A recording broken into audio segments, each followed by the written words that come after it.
नमस्कार दोस्तों। इस ट्यूटोरियल में हम लोग ये सीखने वाले हैं कि किसी फ्लटर एंड्रॉयड ऐप में रिस्पॉन्सिव लेआउट कैसे क्रिएट करना है। देखिए, फ्लटर फ्रेमवर्क जो है वो जाना जाता है मल्टी प्लेटफॉर्म एप्स क्रिएट करने के लिए। फॉर एग्जांपल, हम एक ही फ्लटर का कोड लिखेंगे जिससे कि हम लोग एंड्रॉयड का भी ऐप क्रिएट कर पाएंगे, आईओएस का भी, वेब का भी, विंडोज का भी, वगैरह वगैरह। तो अब हम एक ही कॉमन कोड कैसे लिखें जिससे कि दो अलग अलग यूजर इंटरफेस तैयार हो। मतलब जब हम इस ऐप को मोबाइल डिवाइस पर रन करें तो मोबाइल डिवाइस के हिसाब से यूजर इंटरफेस तैयार हो। मोबाइल डिवाइस की स्क्रीन छोटी होती है तो उस हिसाब से कॉम्पैक्ट और वर्टिकल यूआई हमारा क्रिएट होना चाहिए। और जबकि मैं सेम कोड सेम ऐप अगर किसी वेब में रन करूं, वेब ब्राउजर में रन करूं, वहां तो हम लैपटॉप पे रन करते हैं या कंप्यूटर पे रन करते हैं जिसकी स्क्रीन साइज बहुत ही बड़ी होती है और वो हॉरिजॉन्टल होती है। तो वहां पे यूआई अलग होना चाहिए। ओके, तो एक ही कोड, एक ही यूआई ये कैसे हैंडल कर पाएगा कि भाई मैं अब फिलहाल मोबाइल पे हूँ तो मोबाइल के हिसाब से मुझे यूआई अपडेट करना है, और मैं फिलहाल वेब पे हूँ तो वेब के हिसाब से मुझे यूआई बनाना है। ये ऐसा रिस्पॉन्सिव लेआउट, रिस्पॉन्सिव यूआई हम लोग कैसे क्रिएट कर पाएंगे फ्लटर के अंदर, ये आज हम लोग सीखने वाले हैं। ठीक है, चलिए कोड देखते हैं। हम लोग मैंने इस ऐप को बनाया है एंड्रॉयड डिवाइस पे यूज करने के लिए और वेब पे यूज करने के लिए। ओके, तो एक बार हम लोग इसे एंड्रॉयड मोबाइल पे रन करके देखेंगे कि उसमें यूआई कैसे दिखता है, और एक बार मैं इसे आपको क्रोम ब्राउजर में रन करके दिखाऊंगा कि वहां पे यूआई कैसे दिखता है। दोनों जगह पे आपको अलग अलग यूआई दिखेंगे लेकिन कोड दोनों का सेम ही होगा। ठीक है, चलिए देखते हैं। देखिए, यहाँ पे सबसे पहले इंपोर्ट मेन फंक्शन के अंदर हम लोग एक ऐप क्रिएट करेंगे जिसका नाम है माई ऐप। ये है माई ऐप क्लास जो एक्सटेंड करता है स्टेटलेस विजेट को। इससे क्या होगा, इस क्लास के अंदर जो भी चीजें हम लोग डिजाइन करने वाले हैं उनकी स्टेट आगे जाके हम लोग मॉडिफाई नहीं कर सकते। यहाँ पे बिल्ड फंक्शन के अंदर हम लोग एक मटेरियल ऐप क्रिएट करते हैं। इस ऐप का टाइटल, इसकी थीम, इसका होम पेज कौन सा होगा, ये सारी चीजें हम लोग यहाँ पे कॉन्फ़िगर कर रहे हैं। होम पेज कौन सा होगा, वो होगा माई होम पेज क्लास। यहाँ पे हम लोग उसे एक टाइटल भी दे रहे हैं। ये माई होम पेज क्लास जो एक्सटेंड करता है स्टेटफुल विजेट को। इससे क्या होगा, इस क्लास के अंदर जो भी चीजें हम लोग डिजाइन करने वाले हैं उनकी स्टेट आगे जाके हम लोग मॉडिफाई कर सकते हैं। यहाँ पे हम लोग इस क्लास की एक स्टेट क्रिएट कर रहे हैं जिसका नाम है underscore my home page state. ये है underscore my home page state class. यहाँ पे हम हमारा सारा यूजर इंटरफेस क्रिएट करेंगे। सबसे पहले यहाँ पे बिल्ड फंक्शन के अंदर हम लोग एक स्कैफोल्ड विजेट का यूज करते हैं। स्कैफोल्ड विजेट सारे यूजर इंटरफेस का बेस होता है, इसी के ऊपर सारा यूआई क्रिएट किया जाता है। यहाँ पे दो इंपॉर्टेंट एट्रीब्यूट्स हैं स्कैफोल्ड विजेट के। एक है ऐप बार एट्रीब्यूट और एक है बॉडी एट्रीब्यूट। ऐप बार एट्रीब्यूट में हम हमारे ऐप का टूल बार इस तरह से क्रिएट करते हैं ऐप बार विजेट का यूज करके। यहाँ पे टूल बार को बैकग्राउंड कलर देते हैं और टाइटल देते हैं। अब देखते हैं बॉडी एट्रीब्यूट।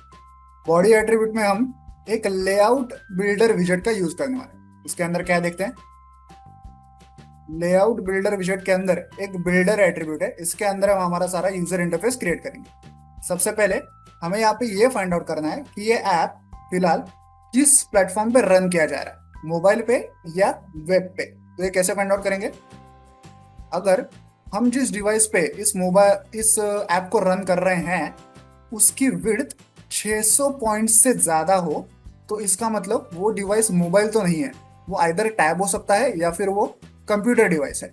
ओके, तो यहाँ पे हम लोग एक फंक्शन कॉल करेंगे जिसका नाम है ड्रॉ वेब यूआई। ओके, इसका मतलब ये जो ऐप है ये कंप्यूटर या टैब या उससे बड़ी किसी स्क्रीन पे रन किया जा रहा है, तो हमें वेब ब्राउजर पे जैसा यूआई ड्रॉ करना है। उसके लिए हम लोग यहाँ पे ड्रॉ वेब यूआई करके फंक्शन कॉल करेंगे। इसमें सारा वेब वाला यूआई हम लोग क्रिएट करेंगे।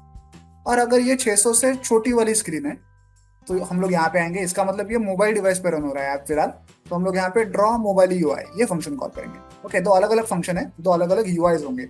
यहाँ पे सारा मोबाइल वाला यूआई होगा, यहाँ पे सारा वेब वाला यूआई होगा। यहाँ पे छोटी स्क्रीन वाला यूआई होगा और यहाँ पे बड़ी स्क्रीन वाला यूआई होगा। तो ये दोनों फंक्शन हम लोग यहाँ पे देखेंगे। देखिए, यहाँ पे ये दोनों फंक्शन हमने क्रिएट किया है, draw web UI, draw mobile UI. Draw web UI में क्या है, देखिए ड्रॉ वेब यूआई के अंदर हमने एक सिंगल चाइल्ड स्क्रॉल व्यू तैयार किया है। ओके, हमें मल्टीपल चीजें दिखानी है और क्योंकि वो स्क्रीन के बाहर भी जा सकती हैं इसलिए हम लोग यहाँ पे स्क्रॉल व्यू का यूज कर रहे हैं। यहाँ पे स्क्रॉल व्यू के अंदर हमने एक रो विजेट का यूज किया है। रो विजेट कब यूज करते हैं, जब हमें एक से ज्यादा चीजें हॉरिजॉन्टली एक के बाजू में एक दिखानी हो तब। ओके, क्योंकि अब हम वेब का यूआई ड्रॉ कर रहे हैं, मतलब आप एक लैपटॉप को इमेजिन कीजिए और उसके अंदर मैंने क्रोम ब्राउजर या कोई भी ब्राउजर ओपन किया है, तो उसका लेआउट कैसे होता है, वो हॉरिजॉन्टल होता है। ओके, तो हमें जो चीजें दिखानी है वो एक के बाजू में एक दिखानी है क्योंकि हॉरिजॉन्टली हमारे पास बहुत सी स्पेस है। ठीक है, तो हम लोग ये सारी चीजें हॉरिजॉन्टली दिखाने वाले हैं। क्या क्या दिखाने वाले हैं रो के अंदर, देखिए कुछ आइटम्स हम लोग ड्रॉ करने वाले हैं।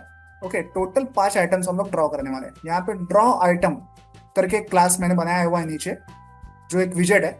उस विजेट के 5 आइटम्स, 5 ऑब्जेक्ट्स हमने यहाँ पे क्रिएट किए हुए हैं। ओके, हर एक में मैंने 1 2 3 4 5 ऐसे टेक्स्ट मैंने पास किया है। ओके, तो 5 आइटम्स हमारे पास एक के बाजू में एक हॉरिजॉन्टली क्रिएट किए जाएंगे और वो हमें हमारे ब्राउजर में दिखाई देंगे। ओके, ये क्लास क्या करता है, ये विजेट क्या करता है, ये हम लोग आगे देखेंगे। फिलहाल आपको इतना समझना है कि जब भी हम लोग किसी वेब ब्राउजर पे, किसी कंप्यूटर पे इस ऐप को रन करेंगे, तो ये 1 2 3 4 5 ऐसे 5 आइटम्स हमें एक के बाजू में एक हॉरिजॉन्टली दिखाई देंगे। ऐसा हमारा यूआई होगा। ठीक है, ये हो गया draw web UI. Similarly draw mobile UI में क्या है, यहाँ पे भी एक सिंगल चाइल्ड स्क्रोल व्यू है। ओके, उसके अंदर एक कॉलम विजेट है। ओके, अब यहाँ पे रो विजेट नहीं है, यहाँ पे कॉलम विजेट है। क्यों? क्योंकि हम लोग मोबाइल पे ये सब शो कर रहे हैं, तो मोबाइल पे हॉरिजॉन्टली स्पेस नहीं होती ज्यादा, ओके, वर्टिकली स्पेस बहुत होती है। तो हमें एक के नीचे एक आइटम्स दिखाने हैं वर्टिकली, इसलिए हमने यहाँ पे कॉलम विजेट का यूज किया है। और यहाँ पे भी हम लोग वही 5 आइटम्स दिखाने वाले हैं, 1 2 3 4 5। यहाँ पे ड्रॉ आइटम विजेट जो है हमारा, उसका हमने यूज किया हुआ है। ओके, तो वहां पे 1 2 3 4 5 हॉरिजॉन्टली दिखाई दे रहे थे, यहाँ पे 1 2 3 4 5 आइटम्स हमें वर्टिकली एक के नीचे एक दिखाई देंगे। इतना ही दोनों में फर्क है। ओके, यहाँ पे कॉलम है, वहां पे रो है, इतना ही बेसिक फर्क है दोनों में। आप चाहे तो कुछ एक्स्ट्रा एलिमेंट्स भी इसमें ऐड कर सकते हैं, जो कि वेब यूआई में नहीं है और मोबाइल में है, या मोबाइल में है और वेब में नहीं है। ऐसा आप वहाँ पे डिफ्रेंसिएशन कर सकते हैं। खुली खुली छूट है आपको कि आपको जैसा ही कस्टमाइजेशन करना है, आप यहाँ पे अलग अलग फंक्शंस में वो कर सकते हैं। ओके, तो ये दोनों फंक्शंस तो हमने देख लिए। अब देखते हैं वो ड्रॉ आइटम क्लास क्या है। देखिए, यहाँ पे है वो ड्रॉ आइटम क्लास, जो एक्सटेंड करता है स्टेटलेस विजेट को। इसके अंदर हम लोग क्या कर रहे हैं, बिल्ड फंक्शन के अंदर हमने एक बिल्ड आइटम नाम का फंक्शन कॉल किया है। यहाँ पे जो भी 1 2 3 4 5 डेटा हमने भेजा था ना, वो इस टेक्स्ट नाम के वेरिएबल में है। ओके, तो वो डेटा हम लोग यहाँ पे इस बिल्ड आइटम फंक्शन में पास कर रहे हैं। देखिए, ये है वो बिल्ड आइटम फंक्शन। यहाँ पे हम लोग क्या कर रहे हैं, बिल्ड आइटम फंक्शन के अंदर हम लोग एक कंटेनर को रिटर्न रिटर्न कर रहे हैं। कंटेनर मतलब एक बॉक्स क्रिएट किया जाएगा। ओके, यहाँ पे इस कंटेनर को हम लोग थोड़ा सा कॉन्फ़िगर करेंगे, जैसे कि उसकी हाइट और विड्थ होगी 300 300, मतलब एक स्क्वायर शेप का कंटेनर हम लोग ड्रॉ कर रहे हैं। उसे थोड़ा सा मार्जिन दे रहे हैं, थोड़ा सा पैडिंग दे रहे हैं, उसे थोड़ा डेकोरेट करेंगे। देखिए, डेकोरेशन करके एट्रीब्यूट है, यहाँ पे बॉक्स डेकोरेशन करके विजेट है। उसकी बॉर्डर्स को थोड़ा सा, कॉर्नर्स को थोड़ा सा सर्कुलर करेंगे। उसका कलर होगा येलो। ओके, तो येलो रंग का 300 बाय 300 का स्क्वायर हमें दिखाई देगा। और उसके सेंटर में, उस बॉक्स के सेंटर में देखिए, इस कंटेनर का चाइल्ड है एक सेंटर विजेट, और उस सेंटर विजेट के अंदर एक टेक्स्ट विजेट है, जिसके अंदर हमारा जो 1 2 3 4 5 टेक्स्ट है वो हम लोग शो करेंगे। मतलब एक येलो कलर के स्क्वायर के अंदर बीचों बीच हमें 1 2 3 4 5 ऐसा दिखाई देगा। ऐसे 5 स्क्वायर हमें दिखाई देंगे 1 2 3 4 5 वाले। ओके, और इस टेक्स्ट को हम लोग यहाँ पे थोड़ा सा कॉन्फ़िगर करते हैं। तो वेब के अंदर हमें 1 2 3 4 5 ऐसे एक के बाजू में एक 5 बॉक्सेस दिखाई देंगे, और मोबाइल में 1 2 3 4 5 एक के नीचे एक बॉक्सेस दिखाई देंगे। ये दोनों में डिफरेंस है। ओके, और ये एक ही फाइल के अंदर, एक ही कोड के अंदर हम दोनों प्लेटफॉर्म्स के लिए ये यूआई अलग अलग क्रिएट कर रहे हैं। ठीक है, तो चलिए अभी इस ऐप को सबसे पहले हम लोग कंप्यूटर के ब्राउजर में रन करके देखते हैं। ओके, यहाँ पे मैंने एज ब्राउजर में मैं इसे रन करने वाला हूँ। ठीक है, इसके बाद हम लोग इसे मोबाइल डिवाइस पे रन करेंगे। तो जैसा कि आप लोग देख रहे हैं, ऐप जो है हमारे एज ब्राउजर में रन हो चुका है। फिलहाल आप देख पा रहे होंगे 1 2 3 4 5 ऐसे 5 आइटम्स, 5 जो है वो स्क्रीन के बाहर चला गया है। ओके, मैं इसे अगर थोड़ा सा कॉम्प्रेस कर दूं, ओके, अगर मैं इसे यहाँ से थोड़ा सा इसकी जूम लेवल कम कर दूं, तो आपको 5वां आइटम भी दिखाई देगा। देखिए, 5वां आइटम भी आपको दिखाई दे रहा है। तो क्योंकि हम लोग फिलहाल कंप्यूटर ब्राउजर पे इसे देख रहे हैं, हमारे पास हॉरिजॉन्टली बहुत सारी जगह है, इसलिए हमने इन सारे बॉक्सेस को एक के बाजू में एक हॉरिजॉन्टली यहाँ पे प्लेस किया हुआ है।